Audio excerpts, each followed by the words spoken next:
Hello everyone, this is Lady on the violin, and today I will show you how I practice my A major scale and arpeggio. To learn scales on the violin and to practice scales on the violin, you need to first make sure that your violin is perfectly tuned. You can do this by using a tuner. You will also need either a tuner or an audio reference that will help you play the right notes on the scale. If you're a novice, it may be helpful to use some type of fingerboard guide or stickers that indicate the notes on the scale. When I started out, I did start out with a fingerboard guide, and it has helped me get a quick start to playing the violin. So for any novice out there, if you're in the beginning stages of learning the violin, I highly recommend some type of fingerboard guide or stickers, and that will help you get a kickstart to playing the violin. Let's go over the A major 1 octave scale. You will start off with an open A. You place your first finger on A to hit B. Place second finger down to hit C sharp. And the second finger is further away from the first finger. This is referred to as a whole step. And a whole step usually skips over the half step note in between B and C sharp, which would be C natural. So make sure you do the whole step to C sharp. With your third finger, you're going to do a half step to hit D, then an open E, then F, first finger on E, second finger whole step down to hit G, third finger a half step to hit A.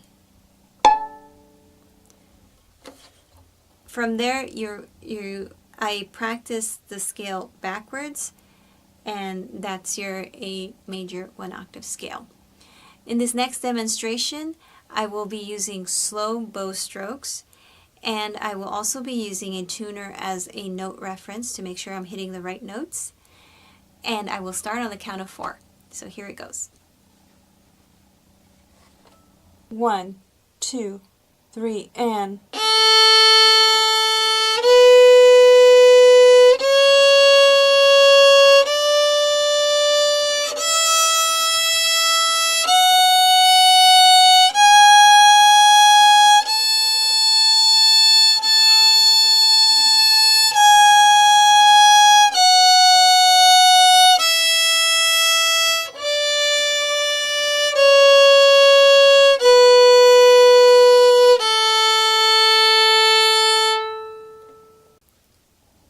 Once I learned my A major scale using my first 3 fingers and very steady bow strokes, I took my practice further by implementing bow slurs. A bow slur is when you combine or when you play more than one note per bow stroke. And in this next demonstration, I will be playing 2 notes per bow stroke. Here I will also reference a tuner to make sure I'm playing the right note. And I will be starting on the count of 4.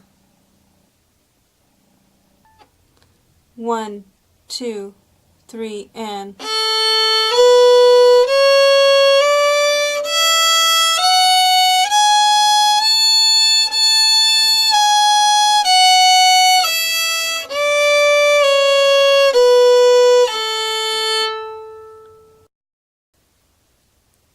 You can gradually add more notes per bow stroke until you reach the ultimate skill level by playing all the notes in the scale with 1 bow stroke. Now, once you've become accustomed to playing your scales using your first 3 fingers and using bow slurs, you want to take your practice even further by adding your 4th finger. And the way you do this is you will play the open E that you play on the A major scale will be played with your 4th finger on the A string. Alright? And you do this by going down a whole step. You see, you don't touch your third finger with your fourth finger. You go down a whole step to hit that E. And when you play the E, when you first try to play it on the A string, compare it to the open E to make sure it's the right note. So in this next example, I will be playing the A major scale using my fourth finger, and this time I will use a playback piano track as my audio reference. It will start after a count of 4.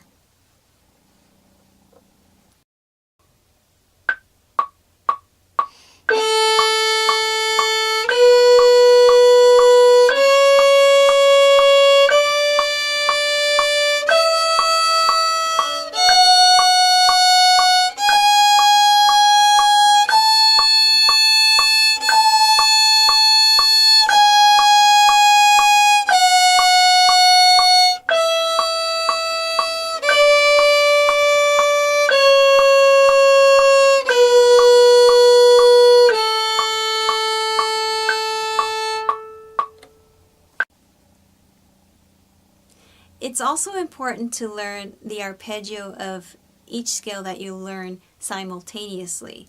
For the A major scale, the arpeggio is very simple. You start with an open A. You will place your second finger to hit C sharp. Then you play open E. And then you play A again, your high A, with your third finger. So the arpeggio goes, and then you will go backwards. So the next demonstration will show a simple practice of the A major arpeggio.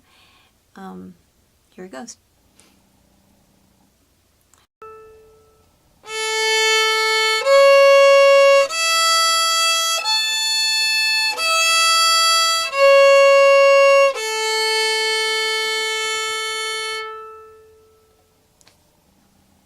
So with the arpeggio, the key is to learn how to land the fingers right on key, and you can use any type of bow stroke and try to practice it as fast as you can, and sometimes slow it down to make sure that you have everything under control. The A major scale is the first scale I ever learned, and like with all scales, I use it to refine my intonation, my posture, and my bowing. If you're interested in the reference track that I use for the A major scale, you may visit my Patreon page. It's patreon.com/ladyandtheviolin, and there you will find the MP3 file that you can download. If you have any questions or comments, please leave it in the comments below. And also make sure you hit that like or subscribe button to see more videos like this one. Thanks for watching. Bye.